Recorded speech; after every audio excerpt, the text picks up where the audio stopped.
quand on vient en Inde, il faut surtout manger indien, spécialité locale. Donc du coup, on est venu tester le McDo local. Le Mac Maharaja.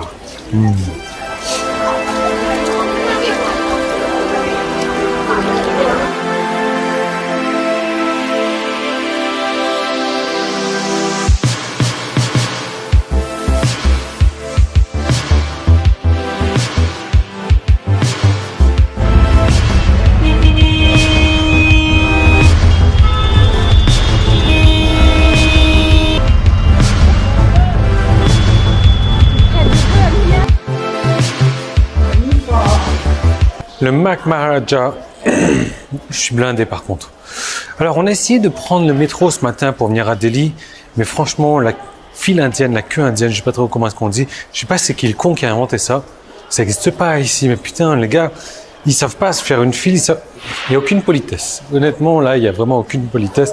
C'est un pays en voie de développement, donc on peut pas le blâmer non plus, mais c'est vrai que rien à voir avec notre savoir-faire français, notre politesse française entre guillemets. Et vous qui allez dire les Parisiens sont pas respectueux, sont pas polis, venez ici, vous allez adorer les Parisiens après quoi. Mais honnêtement, les mecs ils savent pas faire la queue. Il y a 3 queues et ils se poussent entre eux comme ça, ils se râlent dessus. On te pousse avec le ventre ou avec la main pour avancer. Donc on a essayé de prendre le métro pour venir jusqu'ici. Et c'était impossible. J'ai fait la queue à une machine pour prendre des tickets et la machine prenait que des billets de 20 au maximum. Alors, des billets, moi j'avais que des billets de 100. Il faut savoir qu'un billet de 100 c'est 1,20 € à peu près, quoi. Donc j'étais faire la queue ailleurs. Je me suis rendu compte qu'il y avait 3 queues pour le même guichet qu'ils étaient autres. Je suis ok, c'est bon. On va aller prendre un taxi du coup. Ah, elle me dit c'est la même chose dans les toilettes. Je sais pas qui c'est qui a inventé la file indienne. Faut oublier ça, hein.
On vient de se poser dans ce coffee shop là, on avait besoin de se poser, de respirer, de souffler un peu parce qu'on vient d'avoir droit à l'attrape-touriste.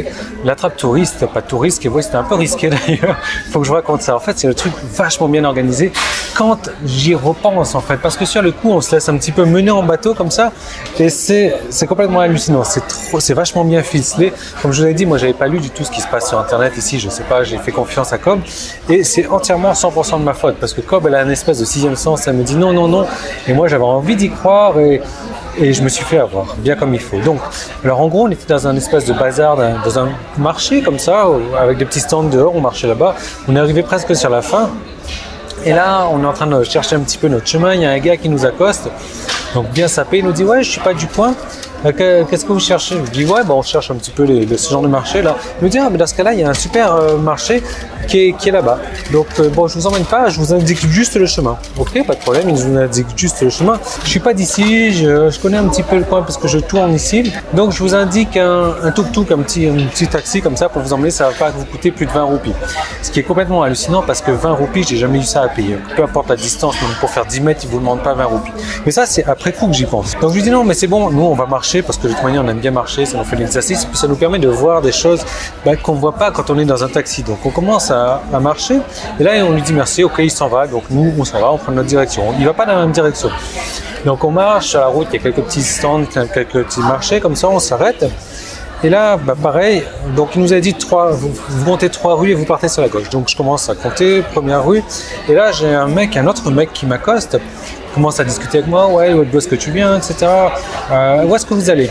Je lui dis ouais, on va par là. On nous a dit que c'était ah ouais, c'est un super centre commercial où il y a plein de petits marchés comme ça. En plus, c'est climatisé. Génial, quoi, demander de mieux. Il fait super chaud ici. Et je lui demande bah, c'est où? C'est par où? C'est par là. Ouais, c'est par là. Et en plus, ça tombe bien. C'est sur la même route que moi. C'est un deuxième mec. Hein. C'est sur la même route que moi. Je peux vous indiquer si vous voulez. Moi, j'y vais pas, mais je vous montre le chemin. Et c'est là que ça me fait tilt après coup, hein, parce que même discours en fait, j'y vais pas, mais je vous montre le chemin. Bon, ok. Du coup, on va dans la direction, je vous dis non, mais c'est bon. Hein. Sinon, si vous voulez, je vous mets dans un tuk-tuk, je vous demande un tuk-tuk, vous allez voir, c'est vraiment pas cher. Sinon, c'est bon. Et puis, il y a le même tuk-tuk qui commence à nous poursuivre, il s'arrête, il dit c'est 20 roupies, non, 10 roupies. Et c'est que dalle, 10 roupies, 20 roupies, c'est peut-être 20 centimes, 30 centimes d'euros, mais nous, c'est vraiment pas pour le prix, c'est vraiment pour le plaisir de marcher en fait. Je lui dis non, c'est bon, on va marcher. Donc on avance, on marche un petit peu, on prend notre temps. Et puis là, je me retourne, je vois le mec qui est derrière moi à 50 mètres. Ok, d'accord. Et puis il commence à marcher vite, boum, il nous rattrape, il rediscute un petit peu avec nous. Il nous dit, je vous emmène si vous voulez. Je lui dis, non, c'est bon, on va marcher, on prend notre temps, on est là, tranquille, en vacances. Boum, il nous dépasse, il marche super vite en fait. Donc on arrive dans le carrefour et là, je suis complètement perdu. Je me dis, bon, je sais pas trop où aller. Alors je regarde un petit peu ma direction, puis je vois le mec qui est toujours là, au feu rouge. En fait, je lui dis, ah, mais t'es toujours là? Ouais, j'attends le feu rouge pour passer, parce qu'ici, il y a un trafic d'enfer. Je lui dis, mais alors, c'est où, du coup? Ah, mais c'est toujours là-bas, regardez, je vous emmène, on y va ensemble, parce que moi, c'est sur la direction d'où je vais. Je réfléchis toujours pas, je dis, putain, les mecs, ils sont super sympas en Inde, ils sont super serviables, quoi. Et là, on commence à s'engouffrer dans des petites allées. Il y a Cobb qui commence à avoir un petit peu peur, quoi. On commence à s'engouffrer dans des petites allées, il n'y a plus personne. Et là, je sens que l'ambiance commence à être un peu lourde. Alors moi, je suis pas d'humeur à avoir peur. C'est Cobb qui commence vraiment à baliser un petit peu. Et là, boum, on arrive devant l'espèce de centre commercial promis. Et c'est pas du tout ce à quoi on s'attendait. C'est un espèce de truc de luxe, etc. Ça n'a rien à voir avec le genre de petit marché, le genre de petit truc de souvenirs qu'on... Et là, je me dis, putain, on est en train de se faire niquer. Je ne sais pas ce qui va nous se passer. Alors Cobb, bien évidemment, elle a commencé à péter un câble, elle a commencé à s'énerver. Là, le mec, il a fait 2 pas en arrière. Moi, j'ai commencé à dire, ok, c'est bon, dégage, on s'en va. Et là, je commence à trouver un tuk-tuk pour rentrer. Évidemment, c'est pas 20 roupies. Les mecs, ils veulent nous arnaquer pour rentrer également. Et donc, du coup, c'est bon, on est parti. On a marché un petit peu, on a pris un autre tuk-tuk, mais... Voilà. Donc voilà, la grosse arnaque, bien organisée. À mon avis, les 2 premiers mecs... Et les 2 mecs en fait, et le tuk-tuk qui marchaient ensemble, bon c'est pas cool, c'est la 2e fois que ça m'arrive en fait, je suis trop naïf, je fais trop confiance aux gens en fait, je pense que les gens sont honnêtes, et c'est pas le cas. Donc je suis les gens, je discute avec eux, je suis gentil, et ça y est, c'est fini, 2 fois ils vont m'avoir, la 3e fois c'est hors de question. Je discuterai plus avec personne. Donc de toute manière, un petit conseil, hein, bon, je suis pas expert en Inde, mais ça fait 2 fois que ça m'arrive, arrêtez de parler avec des étrangers. Il n'y a personne qui est là pour vos beaux yeux, il n'y a personne qui est là pour parler avec vous tranquillement, gentiment. Ils sont tous là pour vous arnaquer, ils sont tous là pour vous soutirer du fric. Donc si vous voulez éviter les ennuis, faites votre route, prenez des tours organisés, c'est pas plus mal. Mais ou alors si vous y allez tout seul, suivez votre instinct, suivez votre feeling et faites pas confiance aux gens.